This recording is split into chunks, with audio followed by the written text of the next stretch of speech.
നമസ്കാരം സുഹൃത്തുക്കളെ, ഏവർക്കും PSC വിന്നറിന്റെ ഒരു പുതിയ വീഡിയോയിലേക്ക് സ്വാഗതം. ഇന്ന് നമ്മൾ 7ാം ക്ലാസ് SCRT പുസ്തകത്തിലെ ആദ്യ പാഠമായ വിളയിക്കാം നൂറുമേനി എന്ന ചാപ്റ്ററിനെ കുറിച്ചാണ് ഡിസ്കസ് ചെയ്യാൻ പോകുന്നത്. അപ്പോൾ ഈ ചാപ്റ്ററിൽ നമ്മൾ നമ്മുടെ ചുറ്റുപാടിനെ കുറിച്ചും ചെടികളെ കുറിച്ചും വിത്തിനെ കുറിച്ചും ഒക്കെയാണ് പഠിക്കാൻ പോകുന്നത്. അപ്പോൾ ഇതിൽ ആദ്യ ഭാഗത്തിൽ തന്നെ വിത്ത് ശേഖരിക്കുന്നതിനെ കുറിച്ചാണ് പറഞ്ഞിരിക്കുന്നത്. ഒരു ചെടിയിൽ തന്നെ ധാരാളം ഫലങ്ങൾ ഉണ്ടാകുമെന്ന് നിങ്ങൾക്കറിയാമല്ലോ. അപ്പോൾ ഏത് കാലത്തുണ്ടാകുന്ന ഫലത്തിൽ നിന്നാണ് നമ്മൾ വിത്തുകൾ എടുക്കുന്നത്? അല്ലെങ്കിൽ ഏത് കാലത്തുണ്ടാകുന്ന ഫലങ്ങൾ കളക്ട് ചെയ്തിട്ടാണ് പിന്നെ നമ്മൾ അതിൽ നിന്ന് വിത്തുകൾ ശേഖരിച്ച് അടുത്ത തവണ കൃഷിക്കായിട്ട് ഉപയോഗിക്കാൻ പോകുന്നത്? ആദ്യമുണ്ടാകുന്ന ഫലങ്ങൾ എടുക്കരുത്. അവസാനം ഉണ്ടാകുന്ന ഫലങ്ങൾ അത്ര അനുയോജ്യമല്ല. ഒരു ചെടിയുടെ മധ്യകാലത്തുണ്ടാകുന്ന, അതായത് അതിൻ്റെ ജീവിതചക്രത്തിലെ പകുതിയാവുമ്പോൾ ആ ഒരു സമയത്ത് ഉണ്ടാകുന്ന മൂപ്പെത്തിയ ഫലത്തിൽ നിന്നാണ് വിത്തെടുക്കേണ്ടത് എന്നാണ് പറഞ്ഞിരിക്കുന്നത്. വെണ്ടയ്ക്ക, പയറ് തുടങ്ങിയവയിൽ ഒരു ഫലത്തിൽ തന്നെ ധാരാളം വിത്തുകൾ ഉണ്ടാവും. അവയെല്ലാം തൈകൾ ഉത്പാദിപ്പിക്കാൻ ഉപയോഗിക്കാൻ സാധിക്കുമോ? അങ്ങനെയുള്ള അവസരങ്ങളിൽ നമ്മൾ എന്തൊക്കെ ശ്രദ്ധിക്കണം? ഈ ഉണങ്ങിയതും ശുഷ്കിച്ചതുമായിട്ടുള്ള ഫലങ്ങളൊന്നും നമ്മൾ സെലക്ട് ചെയ്യാൻ പാടില്ല. നല്ല ആകൃതിയും നല്ല വലിപ്പവും വിത്തിനൊക്കെ നല്ല അത്യാവശ്യം നല്ല സൈസും ഒക്കെയുള്ള അങ്ങനത്തെ ഫലങ്ങളിൽ നിന്ന് വേണം ഈ സീഡുകൾ കളക്ട് ചെയ്ത് കൃഷിക്കായിട്ട് സൂക്ഷിച്ചു വെക്കാൻ. നല്ല വിളവ് ലഭിക്കാൻ ഗുണമേന്മയുള്ള വിത്ത് തിരഞ്ഞെടുക്കണം. വിത്തിന്റെ ഗുണമേന്മ ഉറപ്പുവരുത്താൻ വിത്തെടുക്കുന്ന ഫലം, ചെടി എന്നിവയും ഗുണമേന്മയുള്ളതായിരിക്കണം. അപ്പോൾ എന്തൊക്കെ കണ്ടീഷൻസ് നമ്മൾ ശ്രദ്ധിക്കേണ്ടതാണ് വിത്ത് എടുക്കുമ്പോൾ? നല്ല കായ്ഫലം ഉള്ള ചെടിയിൽ നിന്നുള്ള വിത്തുകളെ എടുക്കാൻ പാടുള്ളൂ, അല്ലേ? നല്ല ആരോഗ്യമുള്ള ചെടിയിൽ നിന്ന്, അതായത് ഈ പുഴു ഒന്നും കുത്താതെ നല്ല ആരോഗ്യമുള്ള ചെടിയിൽ നിന്ന് മാത്രമേ നമ്മൾ വിത്തുകൾ ശേഖരിക്കാൻ പാടുള്ളൂ. മറ്റ് അസുഖങ്ങളൊന്നും ബാധിക്കാത്ത ചെടിയിൽ നിന്ന് വിത്തുകൾ ശേഖരിക്കണം. രോഗബാധയുള്ളതിൽ നിന്നൊന്നും ശേഖരിക്കാൻ പാടില്ല. അതുമാത്രമല്ല, വളർച്ച മുരടിച്ച് നിൽക്കുന്ന ചെടികളിൽ നിന്നും വിത്തുകൾ ശേഖരിക്കാൻ പാടില്ല. പിന്നെ ആദ്യമുണ്ടായ ഫലം എടുക്കാൻ പാടുണ്ടോ? ഇല്ല. അവസാന കാലത്തുണ്ടായ ഫലത്തിൽ നിന്ന് വിത്തെടുക്കാൻ പാടുണ്ടോ? അതും ഇല്ല. മധ്യകാലത്തുണ്ടായ ഫലം എടുക്കുന്നതാണ് ഉത്തമം. മധ്യകാലത്ത് മൂപ്പെത്തിയ ഫലങ്ങൾ ശേഖരിച്ച് അതിലെ വിത്തുകൾ എടുക്കുന്നതാകും അഭികാമ്യമായി ഉള്ളത്. ഇനി എന്തൊക്കെ ശ്രദ്ധിക്കണം? സ്വാഭാവികമായ ആകൃതി ഉള്ള ഫലങ്ങൾ നമ്മൾ സെലക്ട് ചെയ്യാൻ ശ്രദ്ധിക്കണം. പിന്നെന്തൊക്കെയാണ്? സ്വാഭാവികമായ ഒരു ഭാരമുള്ളത്. പിന്നെ പുറന്തോടിൽ കേടുള്ളതൊന്നും എടുക്കാൻ പാടില്ല. നല്ല വലിപ്പമുള്ള ഫലങ്ങൾ തന്നെ, അങ്ങനെ അതിൽ നിന്ന് ലഭിക്കുന്ന വിത്തുകൾ തന്നെ നമ്മൾ കൃഷിക്കായിട്ട് എടുക്കണമെന്നാണ് ഇവിടെ പറഞ്ഞിരിക്കുന്നത്. എന്നാലേ കൂടുതൽ ആരോഗ്യമുള്ളതും കൂടുതൽ വിളവ് തരുന്നതുമായ ചെടികൾ നമുക്ക് ഉൽപ്പാദിപ്പിക്കാൻ സാധിക്കുകയുള്ളൂ. ഇനി പറയുന്നത്, പുതിയ സസ്യങ്ങൾ ഉണ്ടാക്കാൻ വേണ്ടി നമ്മൾ വിത്തുകളെ മാത്രമാണോ ആശ്രയിക്കാൻ പറ്റുന്നത്? അല്ല. നമ്മൾ 5ാം ക്ലാസ്സിന്റെ ടെക്സ്റ്റിലും പഠിച്ചിരുന്നു. എന്തൊക്കെയാണ്? മറ്റ് തരത്തിലുള്ള പ്രജനന രീതികൾ, അതായത് സ്വാഭാവികമായ പ്രജനന രീതിയായ വിത്തിൽ നിന്നല്ലാതെ മറ്റ് രീതികളിൽ നിന്നും കൂടി നമുക്ക് പുതിയ ചെടികൾ ഉൽപ്പാദിപ്പിക്കാൻ സാധിക്കും. അതെന്തൊക്കെയായിരുന്നു? ഉദാഹരണത്തിന് ഇപ്പോൾ കറിവേപ്പിന്റെ കാര്യം നോക്കാം. കറിവേപ്പ് നമുക്ക് വിത്തുകളിൽ നിന്നും, അതല്ലെങ്കിൽ കട്ടിങ്, അതായത് ഈ കമ്പ് മുറിച്ച് വെച്ചിട്ട് അതിൽ നല്ല ഹോർമോൺ ലൈനിലൊക്കെ മുക്കി വെച്ച് എളുപ്പം നമുക്ക് വേര് വരുത്തി പുതിയ ചെടി ഉൽപ്പാദിപ്പിച്ചെടുക്കാൻ സാധിക്കുന്നതാണ്. അതേപോലെ തന്നെ ഭൂകാണ്ഡം മണ്ണിൽ കുഴിച്ചു വെച്ച് നമുക്ക് പുതിയ ചെടികൾ ഉണ്ടാക്കാൻ സാധിക്കും. അത് ഏതിൻ്റെയൊക്കെ കാര്യങ്ങളായിരുന്നു? ഇഞ്ചി, മഞ്ഞള്, അല്ലേ? അതെല്ലാം നമ്മൾ കഴിഞ്ഞ ക്ലാസ്സിൽ പറഞ്ഞിരുന്നതാണ്. പിന്നെ ഇലകൾ ഉപയോഗിച്ച് ഉൽപ്പാദിപ്പിക്കാൻ സാധിക്കുന്ന ചെടികളും ഉണ്ട്. അത് ഏതൊക്കെയായിരുന്നു വരുന്നത്? ഇലമുളച്ചി, അല്ലേ? ഇലമുളച്ചി ഓർമ്മയുണ്ടോ? ബ്രയോഫൈലം. അപ്പോൾ ഇങ്ങനെയുള്ള ചെടികളൊക്കെ നമുക്ക് ഇലകൾ ഉപയോഗിച്ചും ഉൽപ്പാദിപ്പിച്ചെടുക്കാൻ സാധിക്കുന്നതാണ്. പിന്നീട് എന്താണ് ഇവിടെ കൊടുത്തിരിക്കുന്നത്? കുരുമുളക്, അല്ലേ? കുരുമുളക് നമുക്ക് എങ്ങനെയൊക്കെയാണ് നമുക്ക് ഇതിൽ നിന്ന് വിത്തിൽ നിന്നും അതിൻ്റെ ഉൽപ്പാദിപ്പിക്കാം, അല്ലെങ്കിൽ ഈ ചെടിയിൽ നിന്ന് തന്നെ ഓരോ കാണ്ഡങ്ങൾ അതിൻ്റെ കമ്പുകൾ ശേഖരിച്ച് ആ തണ്ട് മുറിച്ചെടുത്ത് അതും നമുക്ക് സെപ്പറേറ്റ് ആയിട്ട് ഇതുപോലെ ചെടികളായിട്ട് മാറ്റിയെടുക്കാൻ സാധിക്കുന്നതാണ്. അപ്പോൾ വേര്, തണ്ട്, ഇല, ഭൂഖണ്ഡം എന്നീ ഭാഗങ്ങളിൽ നിന്നും പുതിയ സസ്യങ്ങൾ ഉണ്ടാകുമെന്ന് നമുക്ക് മനസ്സിലായി. വിത്ത് മുളപ്പിച്ച് മാത്രമല്ല, അപ്പോൾ ഈ ഭാഗങ്ങൾ ഉപയോഗിച്ചും തൈച്ചെടികൾ ഉണ്ടാക്കാൻ സാധിക്കും. അപ്പോൾ ഇവയെല്ലാം തന്നെ നമുക്ക് എന്ത് വിഭാഗത്തിൽ പെടുത്താം? നടീൽ വസ്തുക്കൾ തന്നെയാണ് കേട്ടോ. ഇതെല്ലാം തന്നെ നടീൽ വസ്തുക്കൾ എന്ന വിഭാഗത്തിൽ പെടുന്നതാണ്. അപ്പോൾ ഈ ഒരു പ്രജനനം, വിത്തിൽ നിന്നല്ലാതെ ഉള്ള പ്രജനനത്തിനെ നമ്മൾ എന്താണ് പറയുന്നത്? കായിക പ്രജനനം അഥവാ വെജിറ്റേറ്റീവ് പ്രൊപ്പഗേഷൻ എന്നാണ് പറയുന്നത്. വിത്തുൽപാദനം എന്ത് തരം റീപ്രൊഡക്ഷൻ ആണ്? ലൈംഗിക പ്രത്യുൽപാദനമാണ് കേട്ടോ. സെക്ഷൽ റീപ്രൊഡക്ഷൻ ആണത്. കായിക പ്രജനനമായിട്ട് എന്താണ്? വെജിറ്റേറ്റീവ് പ്രൊപ്പഗേഷനുമാണ്. ഒരു സസ്യത്തിന്റെ കായിക ഭാഗങ്ങളായ വേര്, തണ്ട്, ഇല, ഭൂഖണ്ഡം എന്നിവയിൽ നിന്ന് പുതിയ തൈകൾ ഉണ്ടാകുന്ന പ്രക്രിയയാണ് കായിക പ്രജനനം അഥവാ വെജിറ്റേറ്റീവ് പ്രൊപ്പഗേഷൻ. ഇത് അലൈംഗിക പ്രത്യുൽപാദനമാണ് അഥവാ അസെക്ഷൽ റീപ്രൊഡക്ഷൻ ആണ്. അതിന്റെ അർത്ഥം എന്താണ്? ഈ പുതിയ തൈച്ചെടികൾ ഉണ്ടാകുന്നത് ഈ ഒരു അലൈംഗികമായ പ്രക്രിയ വഴി ഉണ്ടാകുന്ന ചെടികൾക്ക് ആ പേരന്റിന്റെ എന്താണ്, ആ പേരന്റ് ചെടിയുടെ സെയിം ക്യാരക്ടേഴ്സ് ആയിരിക്കും കാണുന്നത്. അതായത് ഏതിൽ നിന്നാണോ ഈ ഭാഗങ്ങൾ എടുത്തത് ആ ദാതാവായ ചെടിയുടെ അതേ ക്യാരക്ടേഴ്സ് തന്നെയായിരിക്കും ഈ പുതിയ തൈച്ചെടികൾക്കും ഉണ്ടാകുന്നത്.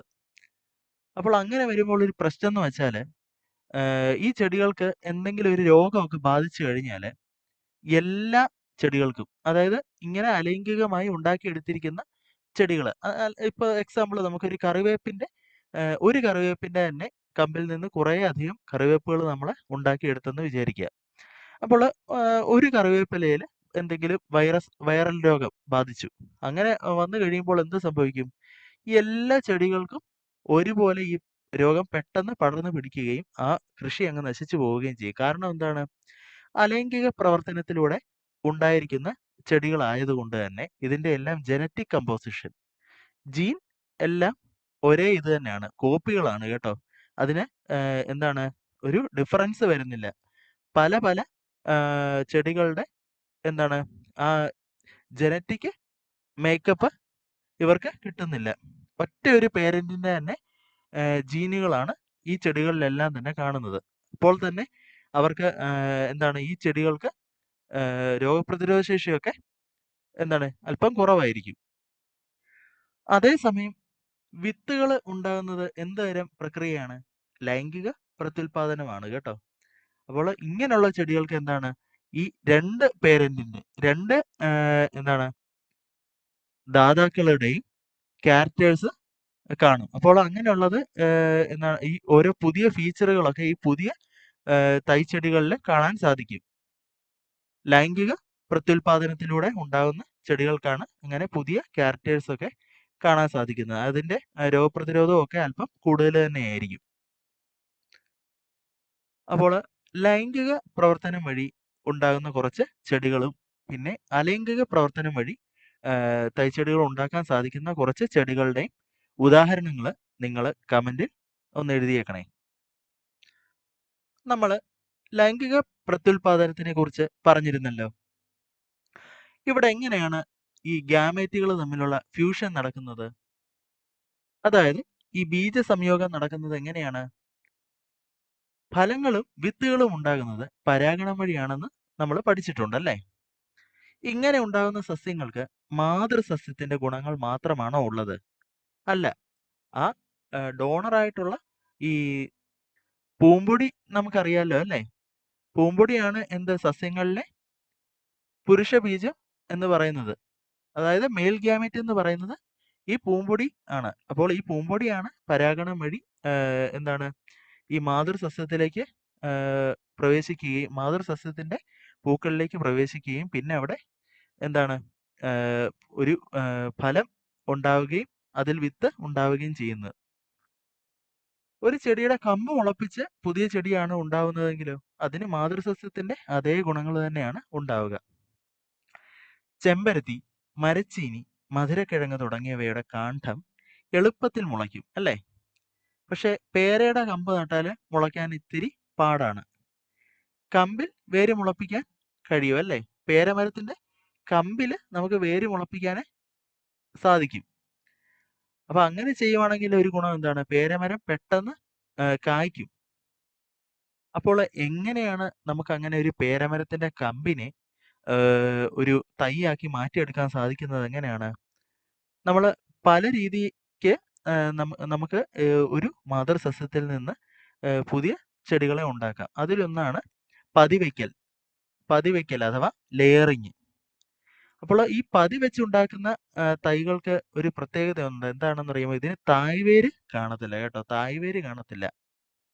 അതായത് ഈ താഴോട്ട് തുളച്ചു പോകുന്ന ആ വേരില്ലേ, അത് കാണത്തില്ല. പകരം മറ്റ് ആക്സസറി വേരുകൾ, അല്ലാതെ ഈ നാരുനാരായിട്ടുള്ള വേരുകളില്ലേ, അത് മാത്രമേ കാണാൻ സാധിക്കുകയുള്ളൂ ഇങ്ങനെ ഉണ്ടാക്കുന്ന ചെടികളിൽ. ഇപ്പം മാവിലും പ്ലാവിലും ഈ പേരക്കയിലും ഒക്കെ നമുക്ക് അങ്ങനെയുള്ള വൃക്ഷങ്ങളുടെ ഒക്കെ തൈകൾ നമുക്ക് ഈ കമ്പ് എടുത്തിട്ട് ഈ പതി വെച്ച് നമുക്ക് പുതിയ തൈകൾ ഉൽപ്പാദിപ്പിക്കാൻ സാധിക്കും. അപ്പോൾ ഇങ്ങനെയുള്ള ചെടികൾ വളർന്ന മരമായി പെട്ടെന്ന് തന്നെ കൈഫലം തരുകയും ചെയ്യും. പക്ഷെ ഒരു പ്രശ്നം എന്താണെന്ന് വെച്ചാൽ, ഈ നല്ല കാറ്റൊക്കെ അടിക്കുന്ന സ്ഥലമൊക്കെ ആണെങ്കിൽ ഈ മരങ്ങൾ പെട്ടെന്ന് പിഴുത് മണ്ണിൽ നിന്ന് പിഴുത് മറിഞ്ഞു വീഴും. കാരണം ഇതിന് തായ്വേര് ഇല്ലാത്തതുകൊണ്ട്, ടാപ്പ് റൂട്ട് ഇല്ലാത്തതുകൊണ്ട്, താഴോട്ട് തുളച്ച് പോയിട്ടില്ല. അല്ലാത്ത ഈ സപ്പോർട്ടിങ് വേരുകൾ മാത്രമേ ഇതിന് ഉള്ളൂ. തായ്വേര് വരണമെങ്കിൽ അത് വിത്തിൽ നിന്ന് തന്നെ മുളച്ച് ഒരു പുതിയ ചെടിയായിട്ട് വളരണമായിരുന്നു. അപ്പോൾ നമുക്ക് ലെയറിങ് എന്താണെന്ന് നോക്കാം. പതിവയ്ക്കൽ എന്താണെന്ന് നോക്കാം. പേര, സപ്പോട്ട, ചാമ്പ, ബദാം, അത്തി തുടങ്ങിയ സസ്യങ്ങളിൽ മാതൃസസ്യത്തിന്റെ കമ്പുകളിൽ വേര് മുളപ്പിച്ച ശേഷം ആ ഭാഗം മുറിച്ചു നട്ട് പുതിയ തൈകൾ ഉണ്ടാക്കാൻ സാധിക്കും. അപ്പോൾ ആദ്യ ഘട്ടത്തിൽ എന്താണ് വരുന്നത്? മാതൃസസ്യത്തില് പെൻസിൽ വണ്ണമുള്ള ഒരു കമ്പ് തിരഞ്ഞെടുക്കുക. പ്രധാന തടിയിൽ നിന്ന് ഉള്ളതാണ് കൂടുതൽ നല്ലത്. ഈ കമ്പിൽ 2 പർവ്വതങ്ങൾക്ക്, അതായത് നോഡുകൾക്കിടയിലുള്ള തൊലി ഒരു 2-3 സെന്റിമീറ്റർ നീളത്തില് വളയാകൃതിയിൽ ചെത്തി മാറ്റുക. രണ്ടാമത്തെ ഘട്ടത്തില് അവിടെ ചകിരിച്ചോറ്, മണ്ണ്, ചാണകപ്പൊടി എന്നിവ ചേർത്ത മിശ്രിതം ചെറിയ നനവോടെ ഈ ഭാഗത്ത് വെച്ച ശേഷം ഒരു പോളിത്തീൻ കവർ ഉപയോഗിച്ച് പൊതിഞ്ഞു കെട്ടുക. ആവശ്യമെങ്കിൽ ഇടയ്ക്ക് നനച്ചും കൂടെ കൊടുക്കുക. അപ്പോൾ അടുത്ത ഘട്ടം എന്താണ്? 2 മാസത്തിനകം തന്നെ ഈ പതി വെച്ചെടുത്ത്, അതായത് നമ്മൾ ഈ ചാണകപ്പൊടിയും മണ്ണും ചകിരിച്ചോറും ഒക്കെ നമ്മൾ കെട്ടി വെച്ചെടുത്ത് ധാരാളം വേരുകൾ നമുക്ക് കാണാൻ സാധിക്കും. ഈ വേര് മുളച്ച കമ്പ് പതി വെച്ചതിന് തൊട്ട് താഴെ വെച്ച് മുറിച്ചെടുത്ത് പിന്നെ ചെടിച്ചട്ടിയിലോ ഗ്രോ ബാഗിലോ മറ്റും മാറ്റി നടാവുന്നതാണ്. വളർന്നു തുടങ്ങി കഴിഞ്ഞിട്ട് നമുക്ക് ഇതിനെ മണ്ണിലേക്ക് മാറ്റുകയും ചെയ്യാം. അപ്പോൾ പതിവയ്ക്കൽ എന്താണെന്ന് മനസ്സിലായല്ലോ അല്ലേ? മാതൃസസ്യത്തിന്റെ കമ്പുകളിൽ വേര് മുളപ്പിച്ച ശേഷം ആ ഭാഗം മുറിച്ചു നട്ട് പുതിയ തൈകൾ ഉണ്ടാക്കുന്ന രീതിയാണ് പതിവയ്ക്കൽ. അപ്പോൾ ഇപ്പം നമ്മൾ പറഞ്ഞ രീതിയുണ്ടല്ലോ, മാതൃസസ്യത്തിൽ നിന്ന് നേരിട്ട് ഒരു കമ്പ് നമ്മൾ സെലക്ട് ചെയ്തിട്ട് അതിൽ കുറച്ച് തൊലി നീക്കം ചെയ്ത് അവിടെ മണ്ണും മറ്റുമെല്ലാം ചേർത്ത് വെച്ച് വേരുകൾ ഉണ്ടാക്കിയെടുക്കുന്ന രീതിയല്ലേ നമ്മളിപ്പോൾ പറഞ്ഞത്. ഇത് വായുവിൽ പതിവയ്ക്കുന്ന രീതിയാണ് കേട്ടോ. എയർ ലെയറിംഗ് ആണ് ഇപ്പോൾ പറഞ്ഞത്. വായുവിൽ പതിവയ്ക്കലാണ്. ഇനി മറ്റൊരു രീതിക്കുള്ള ഒരു പതിവയ്ക്കലും കൂടെ ഉണ്ട്. അതിന് നാഗപതിവയ്ക്കൽ എന്നാണ് പറയുന്നത്. അതായത് സെർപെന്റൈൻ ലെയറിംഗ് എന്നാണ് ആ ഒരു മെത്തേഡിന് പറയുന്നത്. അപ്പോൾ എന്തുകൊണ്ടാണ് ഇതിനെ സെർപെന്റൈൻ ലെയറിംഗ് എന്ന് പറയുന്നത്, നാഗപതിവയ്ക്കൽ എന്ന് പറയുന്നത്? നല്ലപോലെ പടർന്ന് വളരുന്ന ചെടികളിലാണ് ഇത് ചെയ്യുന്നത്. പുതിയ തൈകൾ ഉണ്ടാക്കാൻ വേണ്ടി ചെയ്യുന്നത്. അതായത് ഇപ്പോൾ നമ്മുടെ മുല്ലച്ചെടികള്, പിന്നെന്തൊക്കെയാണ്, വള്ളിച്ചെടികളില്ലേ, കുരുമുളക്, ബൊഗൈൻവില്ല, മുല്ല, അപ്പൊ ഇങ്ങനെയുള്ള ചെടികളിലെല്ലാം തന്നെ നമുക്കിത് ചെയ്യാൻ സാധിക്കും. ഈ കമ്പ്, ഈ നീളമുള്ള ഒരു കമ്പ് വളച്ച് മണ്ണിലേക്ക് ചേർത്ത് വെച്ച് ഇടയ്ക്കിടയ്ക്കായിട്ട് ഈ മണ്ണ് ചേർത്തിട്ട് അങ്ങനെ ആ ഭാഗങ്ങളിലെ വേര് കിളിപ്പിച്ചെടുക്കുന്ന രീതിയാണ് നാഗപതിവയ്ക്കൽ, അതായത് സെർപെന്റൈൻ ലെയറിംഗ് എന്ന് പറയുന്നത്. അപ്പോൾ നമ്മൾ 2 തരത്തിലുള്ള പതിവയ്ക്കലിനെ കുറിച്ചാണ് ഇപ്പോൾ പഠിച്ചത്. ഏതൊക്കെയായിരുന്നു? നാഗ പതിവയ്ക്കൽ സെർപ്പന്റൈൻ ലെയറിങ്ങും എയർ ലെയറിങ്ങും, അതായത് വായുവിൽ പതിവയ്ക്കുന്നതും. അപ്പോൾ ഈ രണ്ട് മെത്തേഡുകളുടെയും എക്സാമ്പിളും കൂടെ പഠിച്ചു വെച്ചേക്കണം. വായുവിൽ പതിവയ്ക്കുന്നത് എന്തൊക്കെയാണ്? പേരയ്ക്ക, ബദാം, ചാമ്പയ്ക്ക, അല്ലേ? സെർപ്പന്റൈൻ ലെയറിംഗ് അഥവാ നാഗപതിവയ്ക്കലിൽ എന്തൊക്കെയാണ്? കുരുമുളക്, മുല്ല, പിച്ചി തുടങ്ങിയ ചെടികളൊക്കെയാണ്. അപ്പോൾ ഈ എക്സാമ്പിളും കൂടെ ഒന്ന് നോക്കി വെക്കുക.